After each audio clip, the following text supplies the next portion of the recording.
درخت خشکه هستم، غمگین و به سرا بودم، میشکفتم از غریبه، بیخبر از دنیا بودم. من درخت خشکه هستم، غمگین و به سرا بودم، میشکفتم از غریبه، بیخبر از دنیا بودم.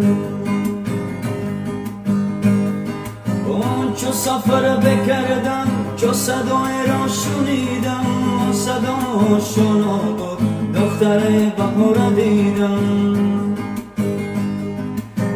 چو سفر بکردم، چو صدای را شنیدم، صدا شنا بود دختر بهار دیدم.